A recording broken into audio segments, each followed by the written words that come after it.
Hello, and thank you for joining me. I hope you're doing well this evening. Now sit back, relax, and let's get into our story. Have you ever stood at the edge of a lake and felt watched? Not from behind, not from the trees, but from beneath. Like something down there remembers you, or worse, has been waiting for you. My name is Marcus, and I need to tell you what happened when I went diving in Darkwater Lake. Because after that day, I don't think I've really come back. I was working with a local historical preservation group. We catalog old towns that were abandoned, flooded, or erased from maps after hydroelectric projects in the 1950s. One day, while digging through a dusty box in the county archives, I found a crumbling, water-stained map. It showed the layout of a town called Eldon, nestled in the mountains. But when I overlaid it with the modern topographic maps, the town now sat squarely beneath Darkwater Lake. No records, no photos, just the name Eldon and a note scribbled in red ink. Do not survey, do not dive. Naturally, I packed my gear and drove out there the next day. Darkwater Lake isn't on any tourist map. It sits near the edge of the Appalachians. Thick forest, no cell service, no lights. The water is black and still, like oil on glass, perfect for hiding secrets. I launched my inflatable raft near dawn. The morning fog curled over the surface like it was breathing. It was just me, the silence, and whatever was down there. I dropped anchor near the center of the lake, slipped into my wetsuit, strapped on the GoPro and oxygen tank, and went over the side. The first 30 feet were uneventful, cold, dark, but around the 50-foot mark, I saw rooftops. There it was, Eldon, perfectly preserved in silence. Porches, lampposts, rusting mailboxes, and houses with front doors slightly ajar, like they were waiting for someone to come home. I swam down Main Street, passing signs that read Dinah's Diner and Eldon General, each one covered in silt, frozen in time. But it was the church that caught my eye.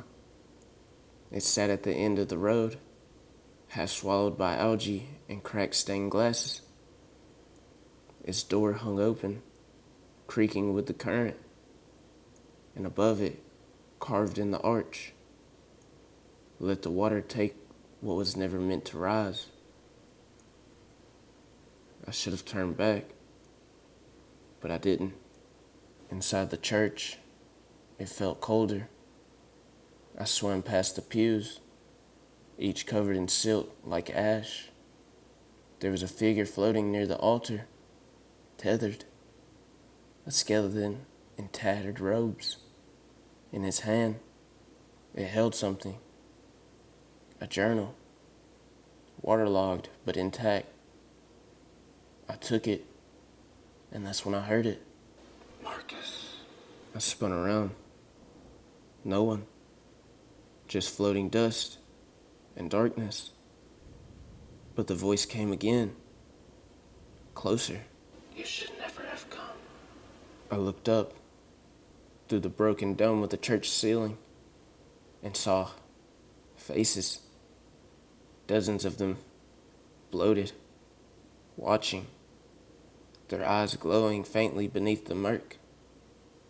They weren't swimming. They were suspended, as if the lake itself had claimed them. And they were beginning to move. I dropped the journal, kicked off the floor, and surged upward. But the lake didn't want me to leave. It pulled, currents I couldn't fight. Something wrapped around my leg, cold, sinewy. I turned and saw her, A woman in a 1950s dress, mouth open in a scream. No eyes.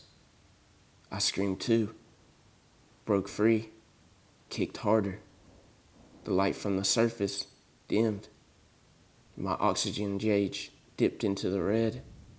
And then I broke the surface, gasping, screaming, crying. But when I looked around, the raft was gone. I swam to shore, collapsed in the mud. The journal had somehow floated up with me. I opened it days later, back home. The ink was blurred, but legible enough. Pages and pages of names, dates, then a final line. They were never drowned. They were offered. Eldon was never evacuated. It was sacrificed. I've tried to show people the journal, but the pages are now blank.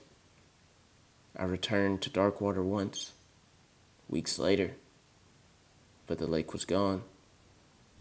Where it once was, just a forest clearing. No water, no raft, no town. People say trauma messes with memory, that what I saw was just a hallucination, a panic attack at depth. But every night, I dream of faces beneath glass, mouths that don't move, hands that reach. And sometimes, when I stand too close to puddles or glassy ponds after rain, I hear it again. You should not have come. But now that you've heard this story, they know your name too.